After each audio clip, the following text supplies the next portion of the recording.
Jadi apabila orang lain menang, kita terpaksa berkorban untuk ambil alih kuasa. Siapa yang patut berkorban? Ada di kalangan kita yang berkorban untuk menentukan kita dapat balik kuasa. Orang yang berkorban itu seharus kita panggil mereka sebagai penyelamat untuk menentukan kuasa akan terus. Bukan pengkhianat, tetapi penyelamat. Jadi kalau kita dah bersama, daripada kalangan orang yang menyelamatkan kita, daripada orang yang sentiasa mahukan kuasa itu terus bersama kita, jadi sudah tentulah kerjanya adalah untuk kita sama-sama ikhlas, sama-sama jujur, sama-sama mengetahuinya. Jangan ada perasaan curiga di antara satu sama lain. Hari ini saya nak maklumkan, sebagai Setiausaha Agung Bersatu telah bersetuju untuk bersama menyertai muafakat nasional, gabungan yang akan menentukan masa depan kita semua.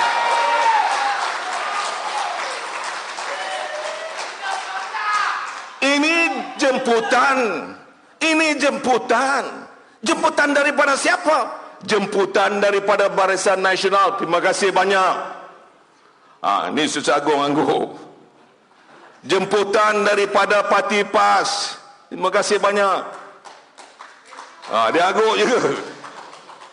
Daripada MCA. Angguk.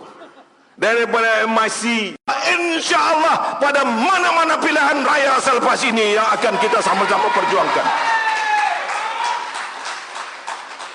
Inilah dia perjuangan yang sebenarnya. Perjuangan memerlukan pengorbanan. Pengorbanan untuk siapa? Pengorbanan untuk kita semua. Ini dalam pilihan raya kecil ini dah tahu pun calon Barisan Nasional akan menang. Yang dia letakkan calon yang begitu rupa. Buat apa? Saya nak maklumkan, calon yang menjadi calon menentang calon Barisan Nasional adalah bekas daripada ahli bersatu yang bertanding di Teluk Intan nak jadi ketua, kalah. Saya nak maklumkan, kalau dalam parti bertanding pun kalah, ini kan pula pilihan raya di kawasan Slim ini yang akan kita tentukan kemenangan yang lebih besar. Ini letak siapa? Letak daripada siapa? Orang mana? Datang daripada mana? Semua ini patut kita kaji. Siapa yang suruh dia bertanding? Patut juga kita kaji. Saya nak maklumkan, tiba-tiba penamaan calon, ada orang datang sini, konon-kononnya maklumkan kepada kita semua bahawa dia nak tentukan calon dia menang. Pasal kerajaan yang sebenarnya diminta oleh rakyat, berdoa kepada Allah SWT untuk kerajaan Perikatan Nasional ambil alih daripada kerajaan Pakatan Harapan.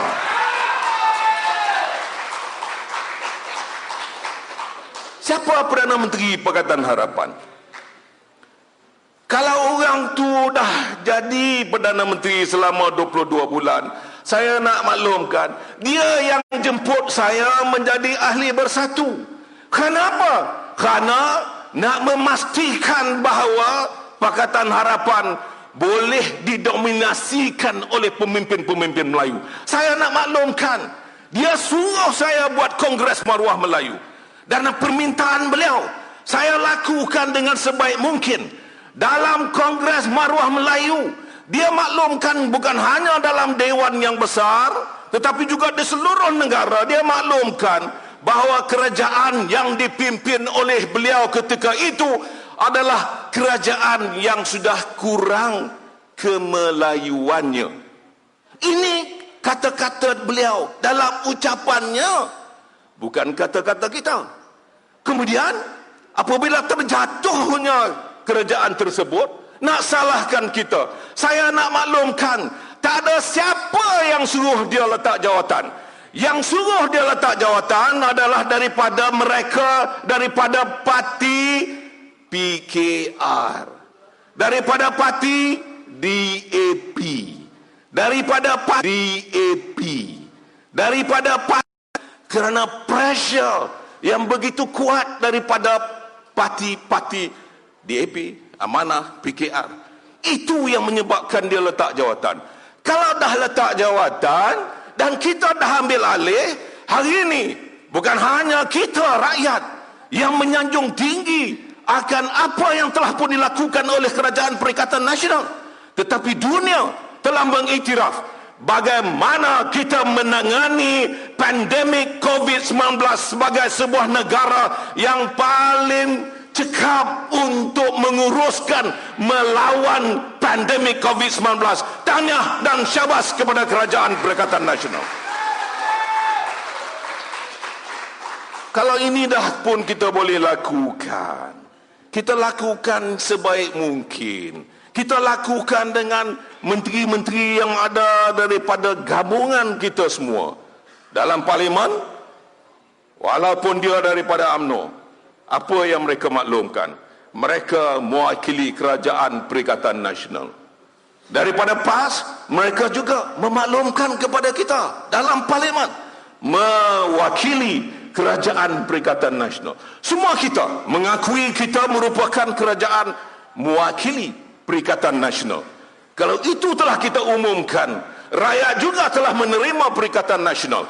Hari ini dengan gabungan kita semua ini, dan kita letakkan calon Barisan Nasional juga merupakan mewakili kita semua. InsyaAllah dengan keikhlasan, kejujuran, dengan kerja kuat yang dilakukan oleh semua jentera-jentera parti, InsyaAllah saya berdoa supaya wakil kita, calon kita kali ini akan menang besar, dan kita buktikan kepada seluruh rakyat bahawa kita benar-benar telah bersatu demi untuk masa depan kita bersama.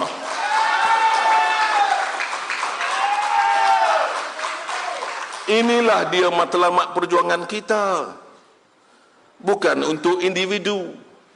Kalau ada orang hari ini yang keluarkan kenyataan negatif terhadap gabungan yang ingin kita lakukan, tengok hari ini semua Setiausaha Agong ada di atas pentas. Ini bukan optik, ini bukan melawak, ini bukan main-main, ini bukan lakonan, tetapi ini adalah kebenaran untuk membuktikan bahawa kami mewakili parti-parti, mewakili presiden-presiden parti akan tetap bersama untuk meneruskan perjuangan yang dimau, yang benar-benar diingini oleh seluruh rakyat. Itulah. Saya tersasul tadi saya tengok calon masuk ni. Dan kita berikan tepukan gemuruh kepada calon kita. Tepukan tak kuat, bagi kuat sikit lah tepukan, apa salahnya?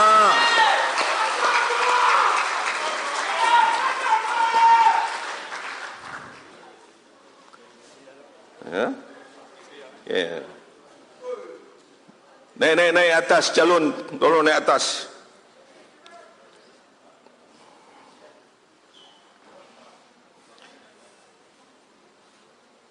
Sekali lagi saya nak umumkan yang bagi saudara Muhammad Zaidi Aziz, calon Barisan Nasional N58 Slim, berikan tepukan gemuruh.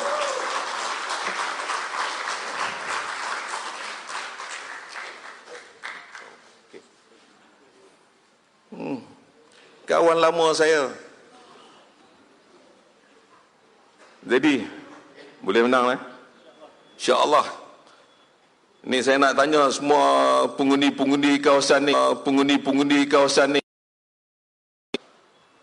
hari ini buat pertama kalinya dalam sejarah kita bergabung, semua parti-parti yang ada hari ini dalam Perikatan Nasional bergabung dan mengakui bahawa kita akan bekerja kuat nak memastikan kemenangan calon kita saudara Muhammad Zaidi pada pilihan raya yang akan datang ini, insya-Allah. Saudara, saya dimaklumkan lepas ni ada dua lagi yang akan memberikan ceramah. Jadi tadi saya nak beritahu bahawa ada orang kata dia bukan berhenti jadi Perdana Menteri, tapi oleh kerana kerajaan dah tumbang, maka sebab itu dia berhenti jadi Perdana Menteri. Fakta saya nak maklumkan kepada semua yang mendengar. Faktanya adalah pada hari Isnin, Tun Mahathir hantar surat peletakan jawatan kepada Duli Yang Maha Mulia Seri Paduka Baginda Yang Pertuan Agong. Itu sebelah pagi. Sebelah pagi, Presiden parti saya, Tan Sri Muhyiddin Yassin, bertemu dengan Tun Mahathir. Bila bertemu, dalam pertemuan tersebut, sedikit pun dia tak cerita tentang surat yang telah pun dihantar ke istana. Keluar daripada rumah Tun Mahathir, kita dengar pengumuman bahawa Tun Mahathir dah letak jawatan. Itu fakta. Tak ada siapa suruh. Maka janganlah putar belit fakta. Hari ini saya nak maklumkan bahawa dia letak jawatan. Apabila dah letak jawatan, lebih kurang pukul 1 tengah hari, Tan Sri Muhyiddin Yassin sebagai pemangku pengurusi, kerana Tun Mahathir dah letak jawatan sebagai Perdana Menteri dan pengurusi bersatu. Apabila dia dah letak jawatan sebagai pengurusi bersatu dan juga Perdana Menteri, beliau memanggil beberapa ahli-ahli MPT melalui telefon, bertanyakan apa patut beliau lakukan. Kerana pukul 2.30 petang ada wakil daripada Pakatan Harapan hendak ke istana. Maka sebab itu dia terpaksa untuk menyelamatkan negara daripada diperintah terus oleh Pakatan Harapan. Dia mengumumkan untuk keluar daripada Pakatan Harapan. Maka bermakna Tan Sri Muhyiddin bersama dengan beberapa rakan ahli parlimen daripada Pakatan Harapan, termasuk daripada PKR, mengumumkan keluar daripada Pakatan Harapan. Ini adalah merupakan satu peristiwa untuk menyelamatkan negara daripada terus diperintah oleh Pakatan Harapan. Maka bermakna Tan Sri Muhyiddin Yassin adalah penyelamat untuk kerajaan kita hari ini, Perikatan Nasional. Meneruskannya, dia tak mahu. Dia terus nak juga letak jawatan. Apa berlaku? Keesokan harinya kita mengundi. Dalam pengundian yang buat di istana, fakta juga, tidak ada mana-mana pihak daripada Pakatan Harapan, daripada Barisan Nasional, tak ada pun seorang yang mencecah angka 112 untuk memerintah. Ini juga fakta. Maka Yang di-Pertuan Agong jemput sekali